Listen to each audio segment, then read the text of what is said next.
England, May 16, 1943. The most daring Allied air operation of World War II is about to begin. It is Operation Chastise.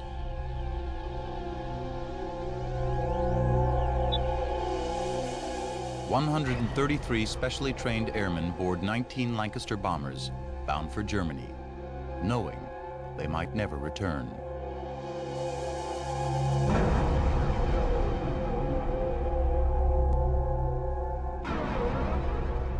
Slung beneath each aircraft is an experimental weapon. A top-secret bomb designed to cripple the Nazi war machine.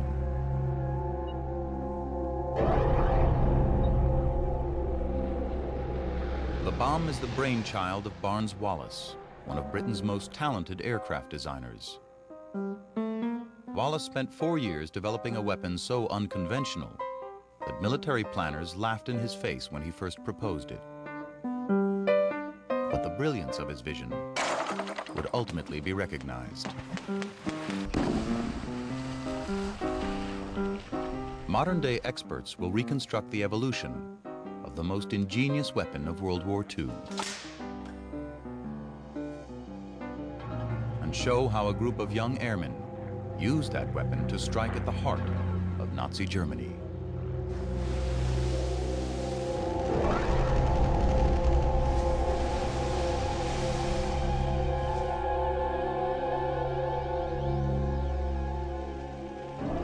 Autumn, 1940. The Blitz. London was burning. Britain was facing the German onslaught alone.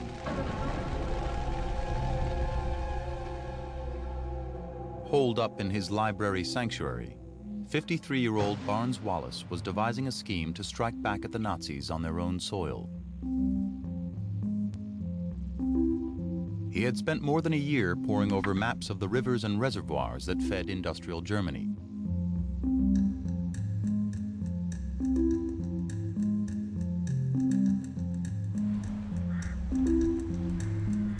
He was drawn to 6 massive dams, each holding back millions of gallons of water that supplied a steady stream of hydroelectric power to the steel factories along the Ruhr Valley.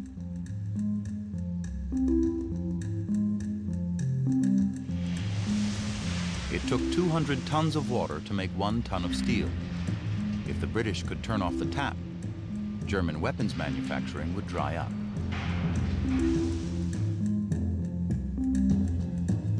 Wallis was not the first to arrive at this conclusion. Long before the war, Britain's Royal Air Force had considered the dams as potential targets.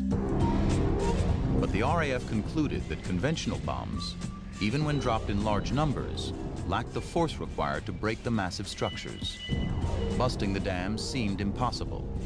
But Wallis believed that if he could find a way to do it, the British could crush Germany and turn the tide of the war.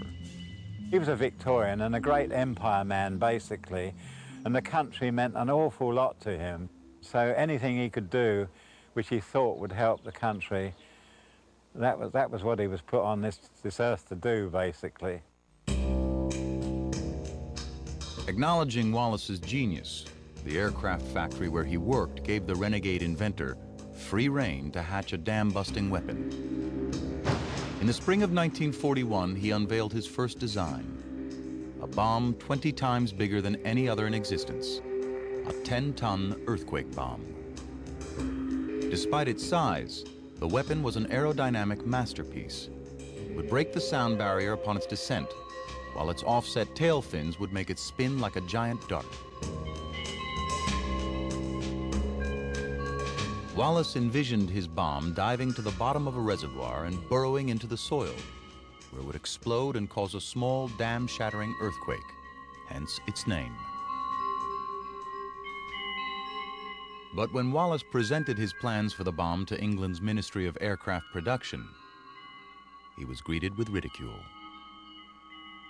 They more or less laughed at him and said, well, you know, this is ridiculous because we haven't got an aircraft capable of carrying it. Wallis had come prepared for such a reaction. Wallis said, well, I've got a drawing here which shows a 6-engined aircraft we've designed back in Weybridge, which if you let us build this aircraft, it will carry your bomb. The high-altitude aircraft named Victory was to be bigger and faster than any other bomber in the world.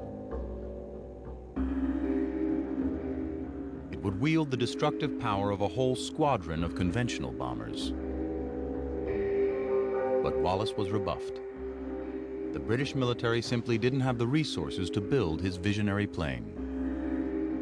With all the requirements for labour, this was just not on, and so I think he was more or less told to go back to Weybridge and get on and design his airplanes and stop messing them about. But Wallace was not about to give up.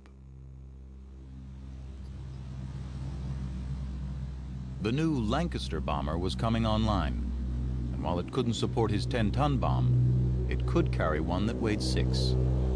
Could Wallace come up with a smaller bomb that would still do the job?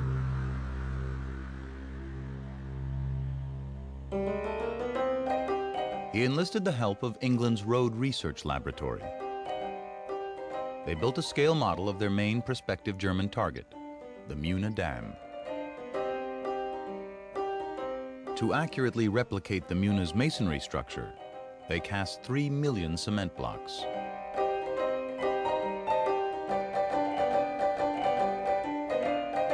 After months of painstaking bricklaying, the dam was ready.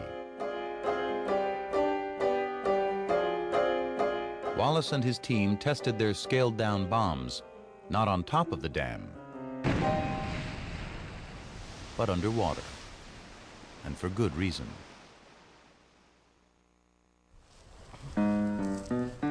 Sidney Alford, who designs explosives for the British military, will sacrifice some sheet metal to show why Wallace's radical idea turned out to be brilliant. Oh, very good. Yeah. I'm going to demonstrate how an explosive charge applied to a target behaves when you fire it in air. I'm ready to fire.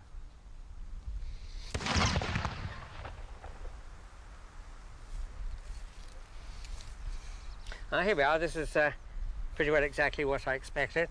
You can see the narrow groove here, that is in fact a slight groove, where the detonation cord was in close contact with the metal. The hot gases simply sprang away into the air.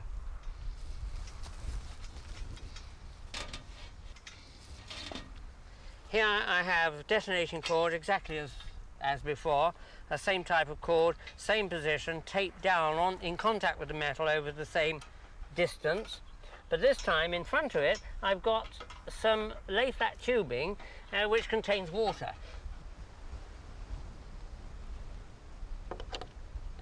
Firing!